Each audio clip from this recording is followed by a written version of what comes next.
órfãos da terra. Oferecimento Listerine, limpeza profunda. Até o pente fica contente, passa como um vento pela gente. Nova linha Johnson's, cabelos macios e fáceis de pentear. JMTV segunda edição. Oferecimento Uniclínica. Exame de ressonância magnética? Realize na Uniclínica. Olá, boa noite. O JM2 está de cara nova. O nosso cenário está mais moderno, interativo e a gente vai querer saber a sua opinião. Então você vai usar a hashtag VC no JM2 nas redes sociais e vai poder participar dando sua opinião aqui pra gente. Agora a gente vai saber quais são os destaques de hoje no JM2.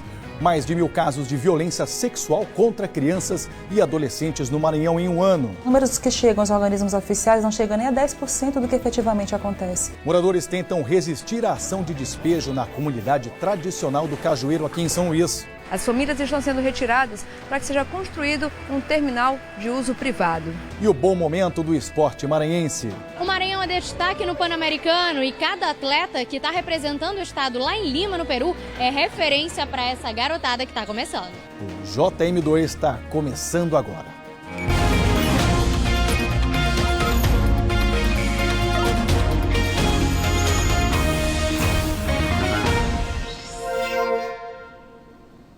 E a gente começa o novo JM2 falando de um assunto preocupante e até assustador.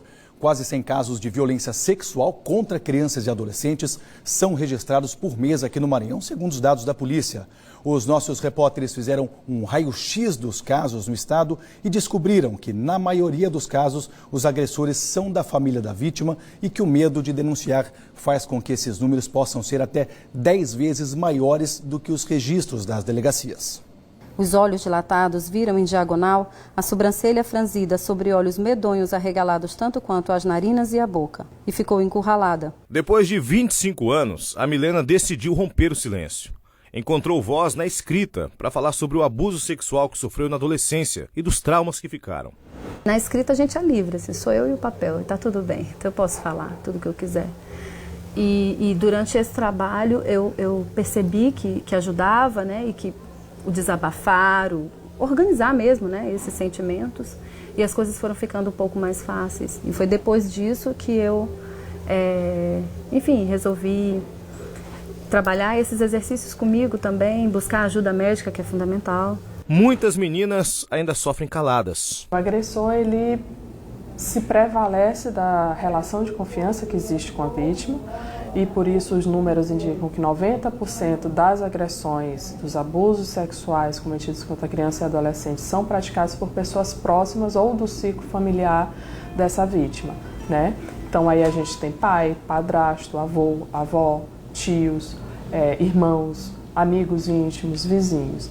E também se prevalecem da relação de confiança e o silêncio. No primeiro quadrimestre do ano, foram quase 100 casos por mês de estupro ou tentativas contra crianças e adolescentes registrados no estado. Mas a realidade pode ser ainda mais assustadora. Segundo a estimativa de organismos internacionais, que demonstram que os números que chegam aos organismos oficiais não chegam nem a 10% do que efetivamente acontece.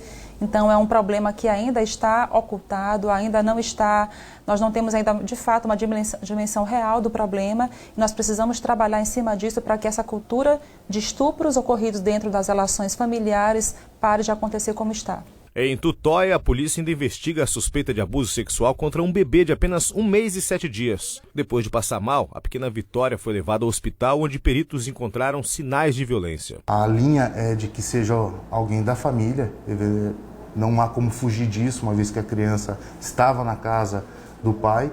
Na mesma cidade, a polícia investiga um estupro coletivo. 5 homens violentaram uma menina de 13 anos. E também em Tutóia, uma criança de 11 anos está grávida depois de ter sido violentada por um amigo da família que a buscava na escola de moto. Exemplos de acontecimentos recentes só de uma cidade.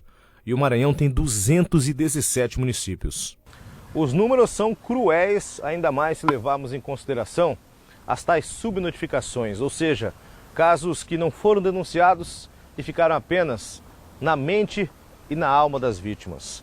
Mas é simplista demais analisarmos os reflexos do abuso sexual numa sociedade apenas por números, porque não são só números. São vidas e famílias devastadas.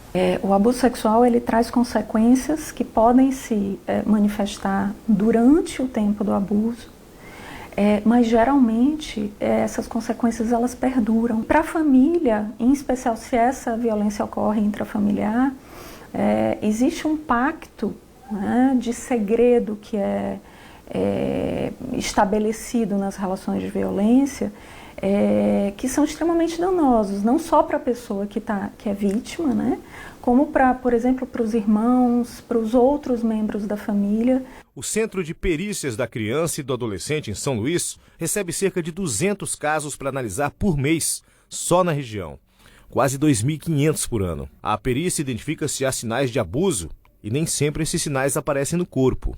Temos casos aqui de que não tinha o vestígio físico, né, que é a conjunção carnal, vamos dizer assim, e que o laudo psicológico foi possível, através de um laudo psicológico, de uma avaliação psicológica, foi possível coletar o relato dela, né, os sinais da criança ou do adolescente, os sinais, os sintomas, né. Então, ela é considerada uma prova também. A Milena está ferida até hoje, com marcas invisíveis para quem não conhece a história. Atualmente tem um projeto social para ouvir e ajudar a amenizar a dor de outras vítimas, para que a dor dela também diminua. Acho que a dor maior é porque as coisas continuam acontecendo. Não foi um fato que aconteceu comigo, ponto, e acabou e ficou lá. Acontece todo dia, né? Isso é o que não deixa muito sarar, sabe?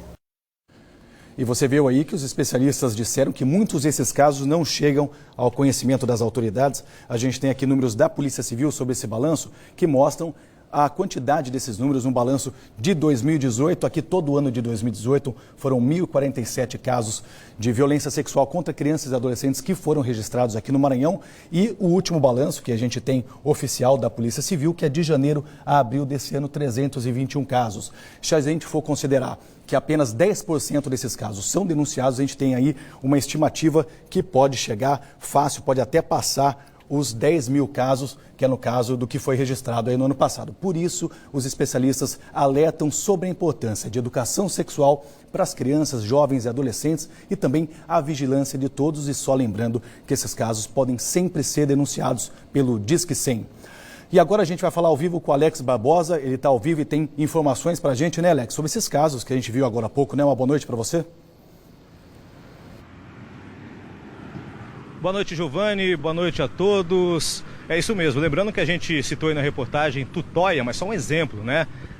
Esses casos, infelizmente, são uma triste realidade das cidades maranhenses, não só no interior, como aqui na região metropolitana. Vamos falar um pouquinho sobre as investigações, né? No caso do bebê de 1 mês e 7 dias, a polícia agora está trabalhando também com uma outra linha de investigação. Quer saber se os ferimentos nas partes íntimas da recém-nascida podem ter sido causados por instrumentos utilizados numa lavagem intestinal a qual a criança foi submetida.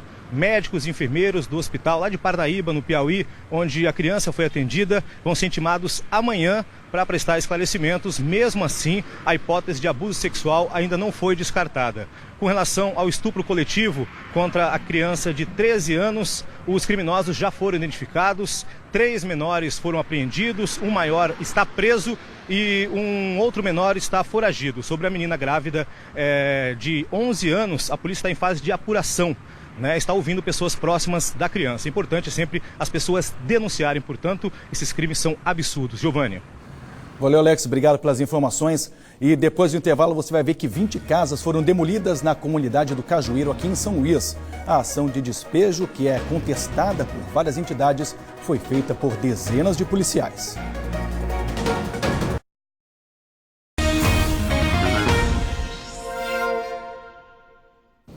21 casas foram derrubadas hoje no povoado Cajueiro, que fica aqui na zona rural de São Luís, numa ação de reintegração de posse autorizada pela Justiça. Moradores do local protestam desde ontem contra a decisão que eles consideram ilegal. A última tentativa de permanecer no Cajueiro, desta vez, começou no domingo, longe do povoado. Moradores se concentraram em frente ao Palácio dos Leões. O esforço é para evitar a construção de um porto privado na área da comunidade. Uma luta que já teve decisão favorável para os moradores em 2014. No mês passado, uma liminar garantiu a reintegração de posse à empresa que alega ser proprietária de boa parte da área. Existem duas decisões judiciais conflitantes. Há recurso no Tribunal de Justiça para decidir qual dessas decisões deve prevalecer, sendo que eles não foram sequer informados da data da operação. Operação policial de reintegração de posse não pode ser operação surpresa. Operação policial surpresa é contra criminosos. Nós estamos diante de uma coletividade pobre que vai ficar na miséria e sem ter onde morar. Enquanto muitos protestavam no centro, máquinas derrubavam casas na comunidade que fica na zona rural de São Luís. A ação de reintegração de posse começou por volta das 7 horas da manhã e previa a derrubada de 23 casas. Até o início da tarde, 20 já tinham ido ao chão. Comboios da polícia, caminhões de mudança e até ambulância entraram no povoado. E a toda hora chegava mais reforço policial. O clima era de tensão. Dona Darcy resistia em deixar o terreno que diz ter comprado em 1990. O advogado Rafael Silva tentou auxiliá-la e houve resistência policial. Ele chegou a ser empurrado. Por gentileza. Pelas redes sociais, o governador Flávio Dino disse que houve várias tentativas de negociação frustradas e que não cabe ao governador cassar ou suspender decisão de outro poder. O representante da empresa responsável pela construção do porto privado disse que 11 famílias que moram no Cajueiro aceitaram um acordo para sair. Estamos oferecendo um acordo bastante vantajoso para elas, né? Que inclui a garantia de uma vaga de emprego, a indicação de mais uma vaga, o reassentamento, ou seja, eles vão sair de um imóvel hoje que não é deles legalmente, e vão receber um imóvel com matrícula, propriedade regular. A legislação, tanto brasileira como internacional, ela recomenda que somente se faça reassentamento para locais definidos. Não adianta prometer para a pessoa que vai ter um reassentamento, sendo que ninguém sabia onde era. Quem mora há anos dentro do povoado denuncia os impactos já provocados pela presença da empresa. A região do Cajueiro é uma região que ainda tem uma área verde muito grande e que também tem um papel na recarga dos aquíferos de São Luís, né? Garante também a reposição da água do subsolo. E a seguir você vai ver o bom momento do esporte maranhense com os atletas medalhistas no Pan-Americano.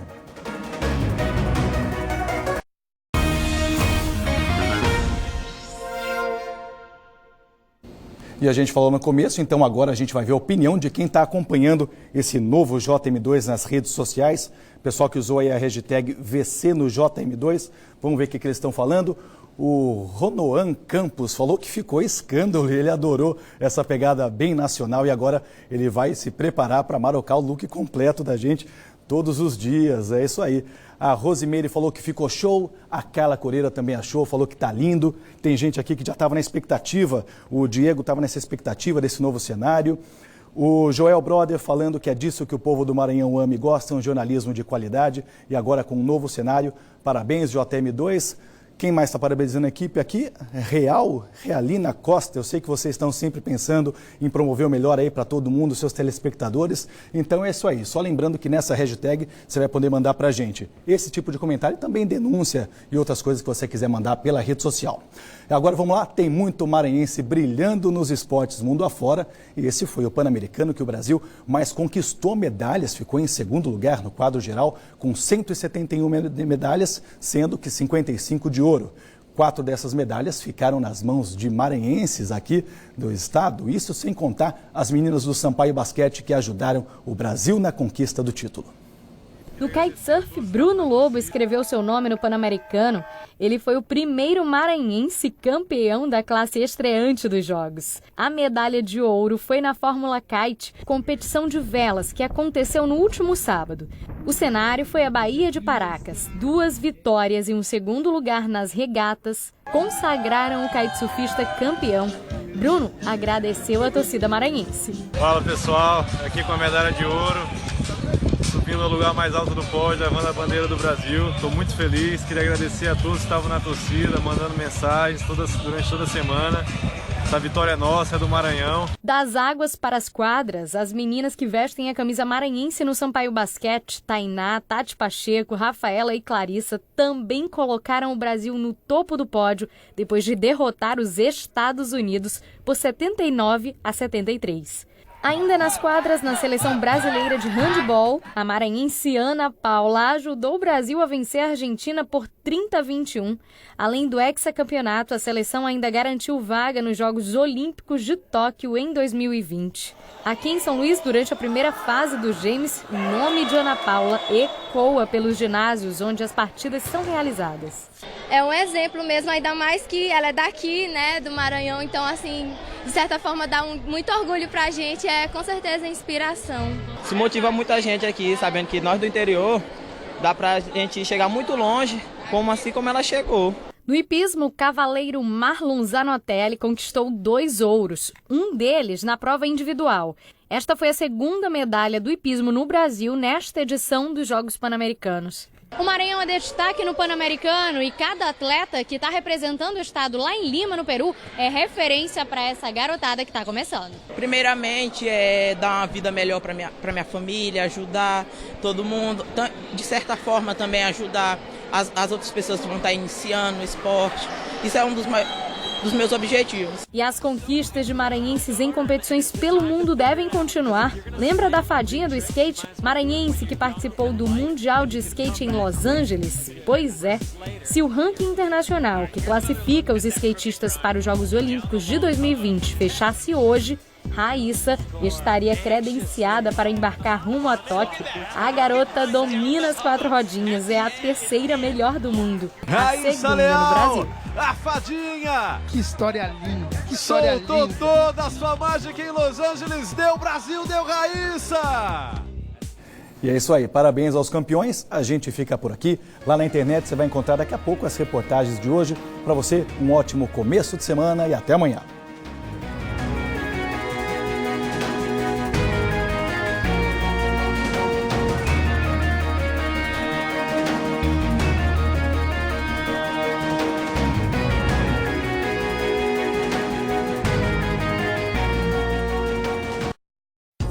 JMTV segunda edição. Oferecimento Uniclínica. Exame de ressonância magnética? Realize na Uniclínica.